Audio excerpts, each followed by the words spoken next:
موجودہ دور کے اندر جو جنریشن بڑی ہو چکی ہے اس پر تو کہیں زیادہ محنت کی ضرورت ہے، لیکن جن لوگوں کے بچے چھوٹے ہیں ان کے لیے یہ کام آسان ہے۔ اگر وہ یہ چاہتے ہیں، ہر ماں باپ چاہتا ہے کہ بچہ دیندار بنے، نیک بنے، اگر ماں باپ یہ چاہتے ہیں کہ میرے بچوں کے اندر شرم و حیا موجود ہو اور وہ بے حیائی بے شرمی سے بچ جائیں، تو دو کام جو بہت بنیادی کام ہیں وہ انہیں کر لینے چاہیے۔ پہلا کام تو یہ کہ بچہ اگر 6 مہینے کا ہو یا 3 مہینے کا ہو، 1 سال کا ہو، 2 سال کا ہو، 5 سال کا ہو، اس کا اس بات کا خیال رکھا جائے کہ اس کو کپڑے اکیلے کمرے میں ماں بدلوائے، کسی کے سامنے اس کے کپڑے نہ اتارے۔ پوٹی چینج کرانی ہے، ہگیز چینج کرانے ہیں، تو یہ مائنر سی باتیں ہیں، اس پر ہم بہت زیادہ توجہ نہیں دیتے ہیں، سوچتے ہیں کہ ارے بچہ ہی تو ہے، یہ سوچ کر بچہ ہی تو ہے اس کی ہم ہگیز کہیں بھی چینج کرا دیتے ہیں، اس کے کپڑے کہیں بھی چینج کرا دیتے ہیں، لڑکا ہو یا لڑکی ہو۔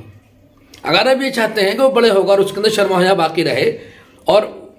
وہ بچے لوگوں کی غلط نگاہوں سے اور بے حیائی کے کاموں سے، تو یہ کام بہت ضروری ہے کہ آپ اس کے کپڑے بند کمرے میں بدلوائیں، اس بات کا خیال رکھتے ہوئے کہ اس کی چھوٹی بہن بھی اس کمرے میں موجود نہ ہو، اس کا چھوٹا بھائی بھی اس کمرے میں موجود نہ ہو۔ بہت اہم ترین اصول ہے یہ کہ صرف ماں موجود ہو اور ماں بچے کے کپڑے بدلوا رہی ہو، اور باقی بچوں کو کمرے سے باہر نکال دی جائے کہ چلو باہر نکلو، کپڑے بدلے جائیں گے بہن کے یا بھائی کے۔ جب ان بچوں کے دوسروں کے کپڑے بدلے جائیں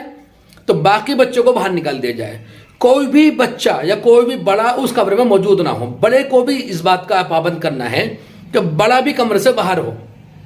اور بند کر کے کمرہ کپڑے بدلوائے جائیں، تاکہ بچے کو یہ پتہ چلے کہ یہ جو کام ہے کپڑے بدلنے کا، یہ کسی کے سامنے نہیں کیا جاتا ہے۔ اب جب یہ کام اور یہ ایکسرسائز آپ بچپن میں بچے کے ساتھ کریں گے تو بڑا ہو کر بھی بچہ اس بات کو سمجھے گا، محسوس کرے گا اور وہ اس پر پابند رہے گا۔ جن گھروں میں ایسا نظام بنا اور جن لوگوں نے اس پر کام کرا تو ان کی بچیاں، ایک گھر کی مثال یہ آئی کہ 7 سال کی بچی ہے اور وہ اپنے والد سے کہتی ہے، باپ سے کہتی ہے کہ آپ ابو کمرے سے باہر چلے جائیے، مجھے کپڑے بدلنے ہیں۔ تو وہ سمجھ رہی ہے اس بات کو کہ باپ کا موجود ہونا بھی اس دوران میں ٹھیک نہیں ہے، اس سب کو باہر ہو جانا چاہیے، چاہے وہ میری ماں ہو یا میرا باپ ہو، جب بچہ بڑا ہونے لگے۔ دوسرا کام یہ کرنا ہے کہ بچوں کو بچپن سے فل سلیوز کے کپڑے پہنانے ہیں، آستین پوری ہو، پجامے پورے ہوں۔ لڑکیوں کو بھی اس بات کا پابند بنایا جائے، لڑکیوں کو خاص طور سے اس بات کا پابند بنایا جائے کہ چھوٹی بچی چاہے وہ 6 مہینے کی ہو یا سال بھر کی بچی جب چلنا شروع کرے، اس کے لیے آپ فل آستین کے کپڑے خریدیں یا بنائیں، اور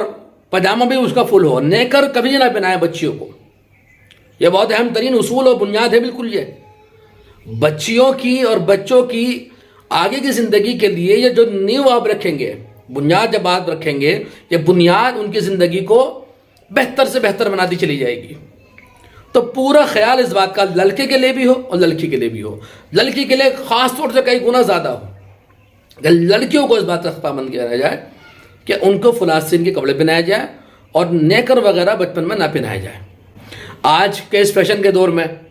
آپ دیکھتے ہیں کہ جب آپ بازار جاتے ہیں کپڑے خریدنے کے لیے تو آپ کو جو ہے آستین نظر ہی نہیں آتی ہے، وہ اسٹیپ نظر آتے ہیں اور کندھے کھلے نظر آتے ہیں۔ آستین ہے تو اس آستین کے اندر سے کندھے نظر آ رہے ہیں۔ اس طرح کے کپڑے جب بچہ پہنتا ہے تو اس کے دماغ میں فیشن کا بھوت سوار ہونا شروع ہو جاتا ہے، اور اس کے لیے یہ بات بہت اہمیت نہیں دیتی کہ اسے کندھا دکھ رہا ہے، اس کو توجہ نہیں دیتا۔ وہ 2 سال کی ایک بچی، ایک گھر کی مثال میں دیتا ہوں آپ کو،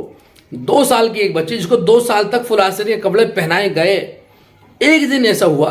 کہ اس دوران میں کپڑے سب گندے تھے اور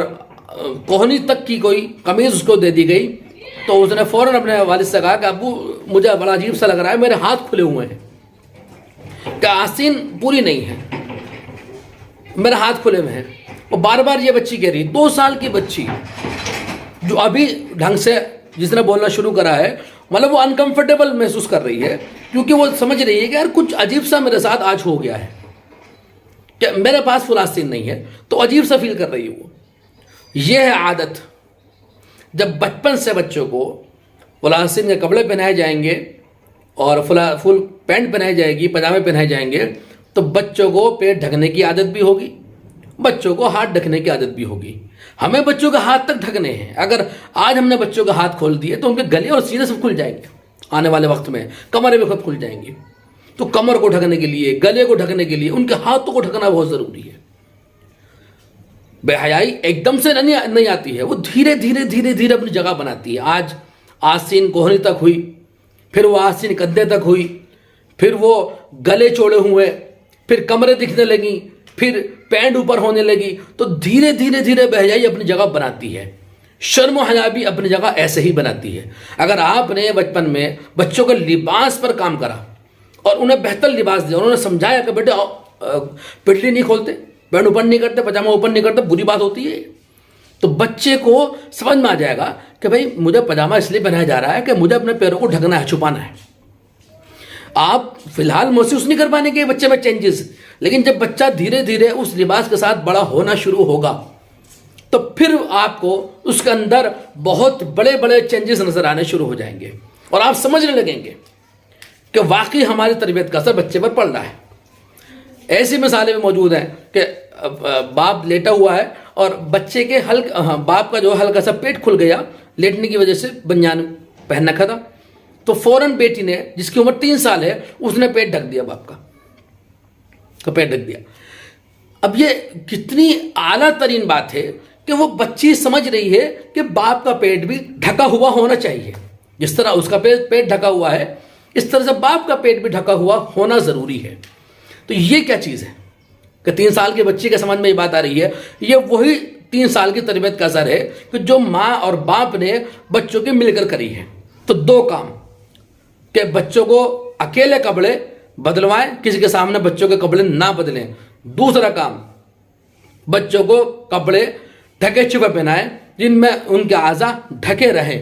جب یہ کام کیا جائے گا اس کے اثرات بعد میں انشاءاللہ